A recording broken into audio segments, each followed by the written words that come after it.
Në shkurt të vitit 1960, kryemisi britanik Harold Macmillan mbajti një fjalim historik në Parlamentin e Afrikës së Jugut. Era e ndryshimit po fryn nëpër kontinent, tha ai. Pavarësisht nëse na pëlqen ose jo, rritja e ndërgjegjës kombëtare është një fakt. Ai nuk e tha hapur, por apartheidi ishte i papranueshëm për qeverinë britanike, e cila në fakt e kishte toleruar që nga viti 1948.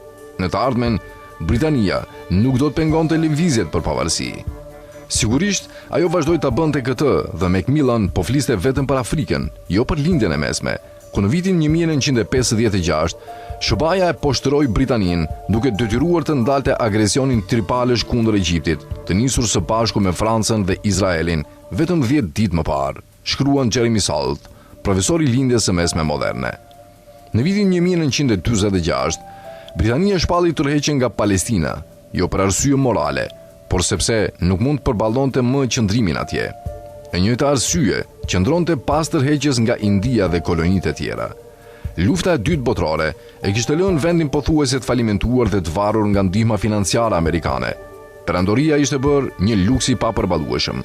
Në vitin 1960, zhvlerësimi i paundit çoi në vendimin e kryeministit Harold Wilson dhe ministrit të mbrojtjes Dennis Healey për të tërhequr trupat nga bazat në lindjet e Adenit.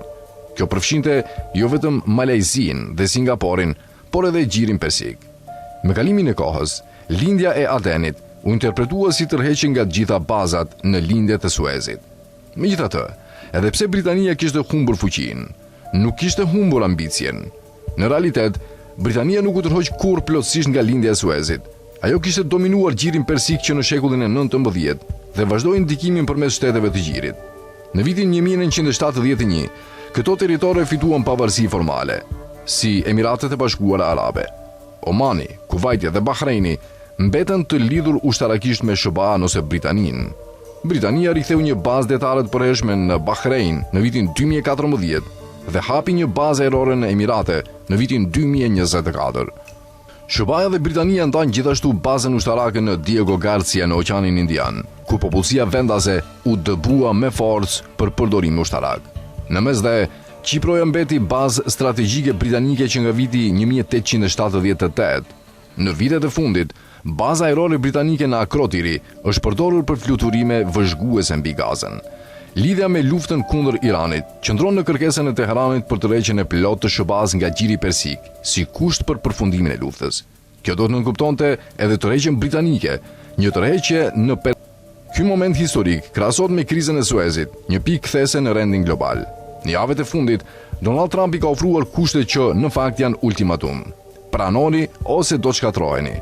Megjithatë, Irani nuk i ka pranuar, ndërkohë duket se Trump i dëshiron të dalë nga kjo luftë, por nuk e di si, sidomos për shkak të presionit nga Izraeli, i cili kërkon vazhdimin e konfliktit. Izraeli nuk dëshiron fundin e luftës pa shkatërimin e plotë të sistemit iranian ose fragmentimin e vendit. Kjo shkon përtej asaj që shumë strategë amerikanë konsiderojnë të realizueshme. Ndërkohë, realiteti ushtarak në terren po ndryshon. Konflikti është zgjeruar me përfshirjen e aktorëve si Hezbollahu dhe Jemeni, ndërsa ushtria izraelite përballet me lodhje dhe mungesë personali. Paradoksi është se kërcënimi ekzistencial që Izraeli përdorte si justifikim është bërë real, por si pasojë vetë politikave të tij. Pozicioni i Trumpit në SBA po dobësohet, ndërsa aleatët evropian po distancohen. Pyetja mbetet: a do të bëhet perëndimi i Hormuzit një moment historik i krahasueshëm me lindjen e Suezit? Përgjigjet pritet të vinë së shpejti.